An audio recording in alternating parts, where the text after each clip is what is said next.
প্রিয় দর্শক মণ্ডলী, আসসালামু আলাইকুম। দেশ এবং দেশের বাইরে থেকে যারা আজকে আমার ভিডিওটি দেখতে পাচ্ছেন, আশা করি সবাই ভালো আছেন। আজকে যে ভিডিওটি আপনারা দেখতে পাচ্ছেন, আশা করি সবাই বুঝতে পাচ্ছেন যে এটা কিসের চারা। এটা হচ্ছে চায়না থ্রি লিচু এবং বেদেনা লিচুর চারা, এবং কিছু আছে দিনাজপুরি বম্বে লিচুর চারা। দেখেন এক একটা গাছ কীরকম ঝাঁকড়ালো। আমাদের যে নার্সারিতে আপনারা চারাগুলো দেখতে পাচ্ছেন, এগুলো খুব ঝাঁকড়ালো গাছ। এগুলো 7 ফিট প্লাস গাছ আছে, 6 ফিট প্লাস গাছ আছে। গাছগুলো অনেক সুন্দর। গাছগুলো আপনারা যদি নিতে চান তো স্ক্রিনে দেওয়া নাম্বারে যোগাযোগ করুন। এই চারাগুলো আমরা দেশের যে কোনো প্রান্তে কুরিয়ার সার্ভিসের মাধ্যমে পাঠিয়ে থাকি। আমাদের কাছে হিউজ পরিমাণ চারা রয়েছে। আপনারা যদি এই চারাগুলো নিতে চান তো আমাদের স্ক্রিনে দেওয়া নাম্বারে এক্ষুনি যোগাযোগ করতে পারেন। একটা চারার সাইজ অনেক ঝাঁকড়ালো হবে। আপনারা যদি এই চারাগুলো নিতে চান তো স্ক্রিনে দেওয়া নাম্বারে যোগাযোগ করুন।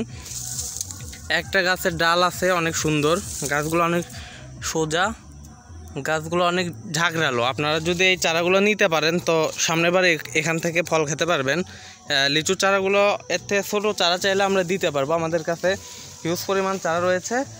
দেখেন আমাদের কাছে চারাগুলোর কোয়ালিটি, ছোট বড় যে কোনো চারা যদি আপনারা নিতে ইচ্ছুক থাকেন তাহলে আমাদের থেকে এই চারাগুলো নিতে পারেন। দেখেন একটা গাছের কোয়ালিটি দেখেন কত সুন্দর ঝাঁকড়ালো লিচুর চারা। এই চারাগুলো যদি আপনারা নিতে পারেন তো এখান থেকে আপনারা সামনেবার ফল খাবেন। এগুলোতে এবার ফল আসছিলো, আমরা এখান থেকে ফল খাইছি অনেকটাই। আবার কিছু কিছু গাছ ছিল যেগুলো আমরা ফল ধরতে দেইনি, কারণ ফল ধরলে গাছগুলোর কোয়ালিটি নষ্ট হয়ে যায়। আমরা চারা হিসেবে বিক্রি করব দেখে আমরা এগুলোতে ফল ধরে নাই। যারা এই চারাগুলো নেবেন তারা আমার স্ক্রিনে দেওয়া নম্বরে এক্ষুনি যোগাযোগ করুন। আমরা দেশের যে কোনো প্রান্তে অতি স্বল্প মূল্যে এই চারাগুলো পৌঁছায় দিয়ে থাকি। চারাগুলো অনেক সুন্দর, আপনারা দেখতেই পাচ্ছেন। সবাই ভালো থাকবেন। আসসালামু আলাইকুম।